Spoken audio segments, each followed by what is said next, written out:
For more than 250 years, the world has watched the same nightmare replay itself in different costumes. In 1789, France was the cultural superpower of Europe. In 1917, Russia ruled 1/6 of the planet. In 1959, Cuba was one of the most prosperous countries in Latin America. On the surface, these countries looked strong, modern, and untouchable.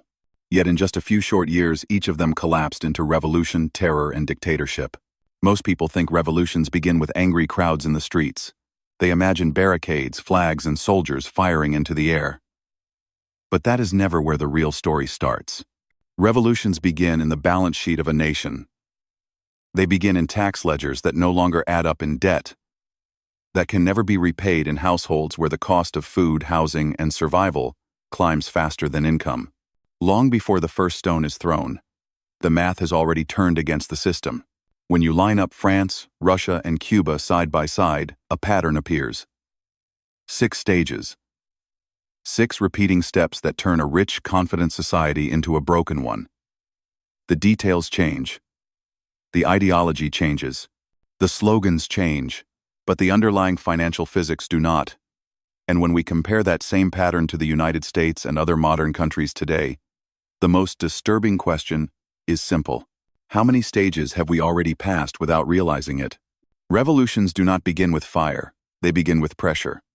Slow, silent, invisible pressure building inside a society until the entire structure can no longer hold its own weight. This pressure begins in stage 1 and stage 2. And in every major revolution of the past 250 years, these 2 stages look almost identical. To understand why nations collapse, we must start with a simple truth. Societies do not fall because people are poor. Poverty has existed forever. Societies fall when the gap between expectation and reality becomes too wide for the middle of the population to tolerate. They fall when the rules feel unfair, when the system feels rigged, and when the government begins to serve a minority instead of the majority. This is where the cycle always begins. In late 18th century France, the kingdom appeared strong from a distance. Paris was the center of art, literature, and diplomacy. French thinkers shaped modern philosophy. But underneath this cultural brilliance was a financial system collapsing under its own contradictions. Less than 2% of the population, nobles and clergy, paid almost no taxes. Meanwhile, everyone else paid nearly all of them. The peasants worked the land, the merchants kept the economy moving, and the middle class produced the ideas that lifted the country forward. Yet this entire economic engine existed only to support a tiny, insulated elite. When the harvest failed in 1788, bread prices doubled. Bread was not a luxury. It was almost the entire diet of a peasant family. With prices rising and wages stagnant, millions faced starvation. But inside Versailles, life continued, as if nothing had changed. Feasts, balls, perfume, silk. This is not just inequality. It is a system where the people who suffer the chaos are completely separated from the people who create the rules. And once that separation becomes visible, the clock starts ticking. Russia entered the same stage more than a century later. In 1917, the Russian Empire looked enormous and powerful. But like France, its strength was an illusion. Most citizens were peasants who had been freed from serfdom in name only. They worked land they did not own. They earned wages that could not sustain a family. The nobility lived in palaces. The Tsar ruled with absolute authority. And the government's bureaucracy was too corrupt and too incompetent to modernize the economy. Then came World War I. Russia mobilized millions of soldiers but could not supply them. Some units had no boots, others had no rifles. Many had no ammunition. The war did not just bring death, it brought humiliation. A government that cannot protect its soldiers cannot keep its citizens' trust. By 1917, the country was bankrupt, the currency was collapsing, and the people had lost patience. The conditions for revolution were locked into place long before the first protest broke out. Cuba in the 1950 seconds may look very different, but the underlying mechanics were the same. Havana was wealthy, glamorous, and modern. American investors poured money into casinos, hotels, and beachfront properties. But prosperity stayed in the capital and in the hands of Batista's allies. Rural Cuba remained stuck in deep poverty. Education, healthcare, and basic infrastructure were almost non-existent outside urban areas. The government functioned not as a public institution but as a machine for corruption. Bribes replaced justice. Political loyalty replaced competence. For ordinary Cubans, there was no path to a better life. The system served those in power and ignored everyone else. France, Russia, Cuba. Three completely different societies. Three completely different eras. Yet their early-stage collapse looks almost identical. A wealthy elite insulated from reality. A government that cannot or will not reform. A growing sense that fairness has disappeared from the system. And a population that begins to feel the country belongs to someone else. This is Stage 1 and Stage 2. Extreme inequality. Government corruption. Institutional incompetence. These conditions alone do not cause a revolution, but they create the soil in which revolution takes root. Once a nation reaches this point, the pressure continues to build slowly, steadily, relentlessly. And if we look at modern nations today, including the United States, we see echoes of these same early signals. Wealth is concentrated in a narrow elite. The cost of living rises faster than income. Trust in government institutions falls year after year. Political division grows. People work harder, but feel less secure. It is the same quiet pressure that preceded the great revolutions of the past. Stage 1 and Stage 2 are never dramatic. They do not capture headlines. They rarely inspire panic. But they set the direction of the story long before the crisis becomes visible. Once these cracks appear in a nation's foundation, history shows that the structure above them will eventually begin to shake. If the first two stages create the hidden fractures inside a nation, then Stage 3 and Stage 4 are where those fractures widen into a break. These stages are the most misunderstood, yet the most decisive. Revolutions do not ignite because the poorest rise up. They ignite when the people who once believed in the system, teachers, lawyers, soldiers, clerks, small business owners, educated youth, reach a breaking point.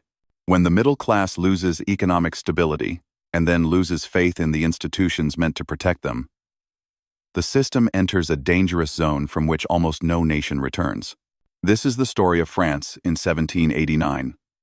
The peasants suffered, yes, but the revolution did not begin with them. It began with the educated members of the Third Estate, merchants, lawyers, writers, intellectuals who felt locked out of political power.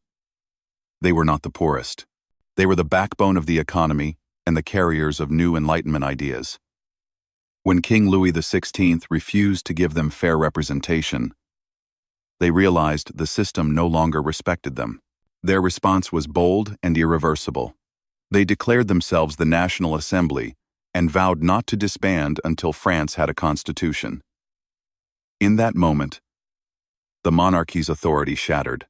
A government that loses the allegiance of its middle class loses its legitimacy.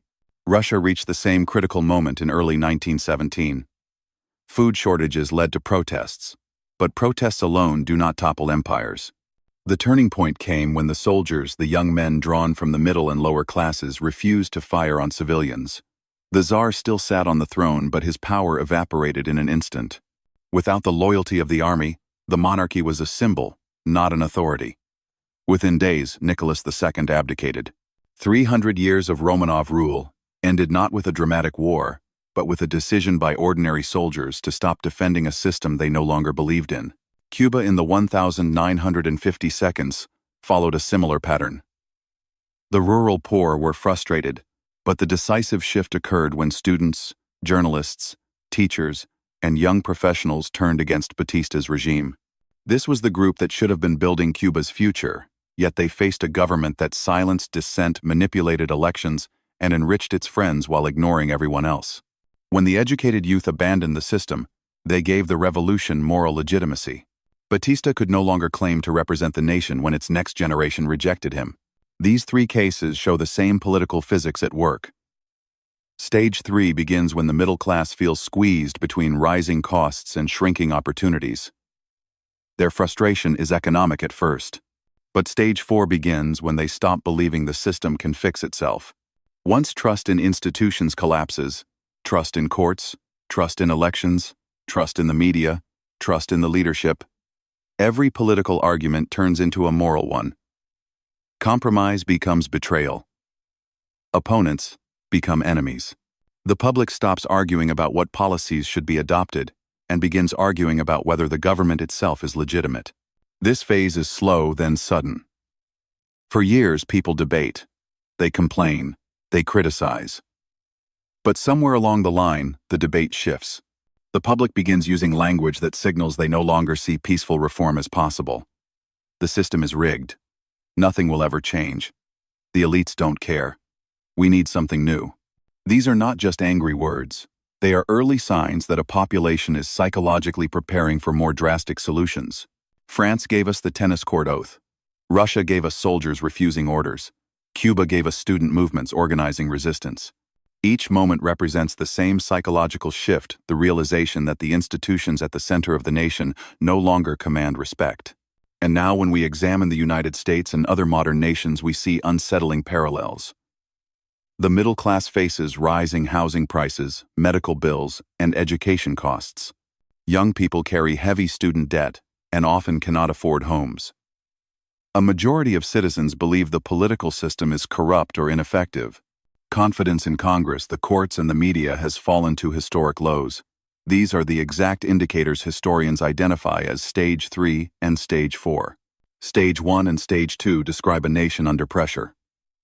Stage 3 and Stage 4 describe a nation losing its balance. Once a society enters these stages, the ground shifts beneath it.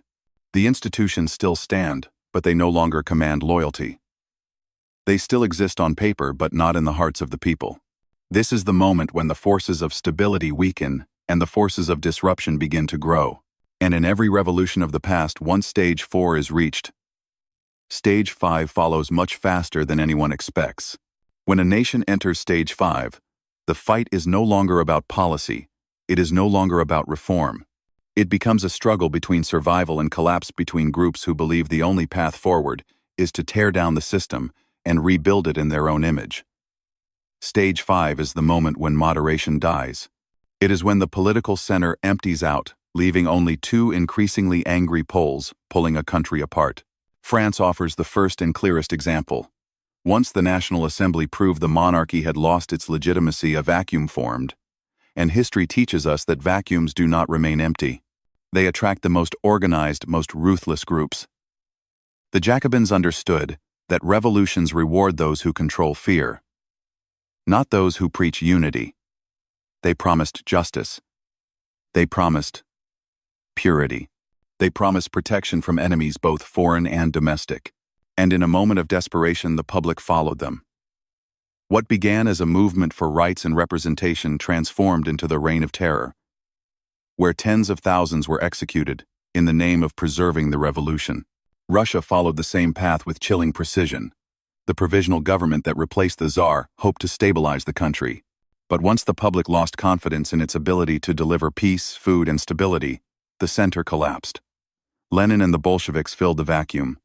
Their message was short and powerful. Peace, land, bread. They offered simplicity in a chaotic world. They promised order. Like the Jacobins, they gained power not because the public fully understood their agenda, but because the public rejected everything else. And when they seized power in October 1917, they moved quickly to eliminate rivals, silence critics, and reshape the nation. Civil war followed. Millions died. The country exchanged imperial oppression for revolutionary oppression. Cuba in 1959 reveals the same pattern in a modern context. When Batista fled the country, Cuba did not become democratic. It became directionless. Power concentrated in the hands of Fidel Castro and his closest allies. At first, Castro spoke the language of freedom. He promised elections and justice. But as soon as he secured control, he began eliminating opponents, restricting the press, and nationalizing the economy. Those who had fought with him soon discovered the revolution did not belong to them. It belonged to the new ruling class. The cycle repeated once again. A corrupt dictatorship fell only to be replaced by a more centralized and more enduring one. All three revolutions expose the same political law: extremism thrives when the center collapses. This collapse does not happen overnight. It begins subtly with frustration and protest, but accelerates rapidly once stage 4 ends. By stage 5, a society enters a moment of emotional vulnerability. People are tired. People are angry. People are afraid. And in that emotional state, they turn to the groups who speak the loudest, promise the most, and act the fastest. And that is what leads to stage 6. Stage 6 is not just the fall of a government. It is the collapse of an entire social order. It is what happens when institutions lose authority, when political opponents become enemies, and when violence becomes normalized. In France, it created chaos and paved the way for Napoleon's dictatorship. In Russia, it led to decades of authoritarian rule and widespread suffering under Stalin. In Cuba, it created a one-party state that lasted 6 decades. Stage 6 teaches us a harsh truth. Revolutions rarely bring freedom. They bring new rulers. They bring new forms of control. They bring new extremes. The promises of equality, justice, and liberation dissolve once power centralizes in the hands of those most willing to use force to keep it. And today, when we look at countries around the world, including the United States, we see early signs of stage 5 forming on both ends of the political spectrum. On the left calls for radical redistribution. On the right calls for stronger executive power and the weakening of institutional checks. Both sides see the system as broken. Both sides believe the other is a threat. This is how stage 5 begins. Not with a violent uprising, but with millions of people losing faith in peaceful solutions. Stage 6 comes after. And once a nation reaches that point, the consequences are not theoretical. They are historical, they are predictable, and they are devastating. When we step back and examine France, Russia, and Cuba across their different centuries, one truth becomes impossible to ignore. These revolutions were not accidents. They were not spontaneous explosions of anger. They were the end result of a pressure cycle that had been building for years, sometimes decades. And once that cycle reached its final stages, the collapse of the old world became unavoidable. The 6-stage model is powerful because it strips away ideology and emotion. It shows us the structural mechanics beneath every revolution. It shows us the economic pressure, the political decay, the psychological unraveling, and the rise of extremists who thrive in chaos. Once these forces align, a nation cannot simply vote its way out of the crisis. The system has already lost its legitimacy. The center has already caved in. And history tells us that when moderation dies, the extremes fill the void. France proved this with brutal clarity. What began as a movement for equality ended in mass executions. Russia followed the same path, replacing a failing monarchy with a rigid authoritarian regime. Cuba repeated the cycle in the modern era, turning a promise of liberation into a one-party state. In each case, the revolutionaries claimed the moral high ground. But once they seized power, they built systems even more controlling than the ones they destroyed. This is the hidden warning inside the 6-stage pattern. Revolutions rarely produce the future they promise, because they do not begin in stability. They begin in collapse. They begin when institutions are weak, when trust has evaporated, and when society has already fractured into competing camps. A revolution cannot build what does not exist. And when the old order breaks, the strongest and most radical actors seize control of whatever remains. And now, as we look at the world today, the pattern feels uncomfortably familiar. Wealth inequality is rising. Trust in government is falling. Political polarization is widening. The middle class struggles with costs that outpace income. Institutions that once felt solid now feel fragile. These conditions are not random. They are the early stages of the same cycle that pulled previous nations into collapse. The question we face is the same question every society before us has faced, whether they realized it or not. Can the cycle be interrupted? Can a nation restore trust before the middle class collapses? Can institutions reform themselves before the public abandons them? Can the extremes be contained before they become the only voices left? History suggests the odds are not favorable. Most nations do not recognize the danger until they are deep inside stage 5 or already sliding into stage 6. By then, the pattern tightens like a vice. Every attempted solution fuels more anger. Every political action becomes a spark. And every year of stagnation pushes the nation closer to the point of no return. But the fact that the cycle is predictable also means something important. It means the warning signs are visible long before the breaking point. It means that collapse is never sudden. It is slow, then fast, quiet, then explosive. It grows out of choices, out of policies, out of economic pressures and political failures that accumulate over time. If we want to understand the future, we do not need to search forward. We need to look backward. The answers are not hidden in tomorrow. They are written line by line in the stories of the nations that thought they were too strong to fall. France believed it. Russia believed it. Cuba believed it. And each of them followed the same 6 steps into chaos. The pattern never lies. The only question is whether we choose to see it.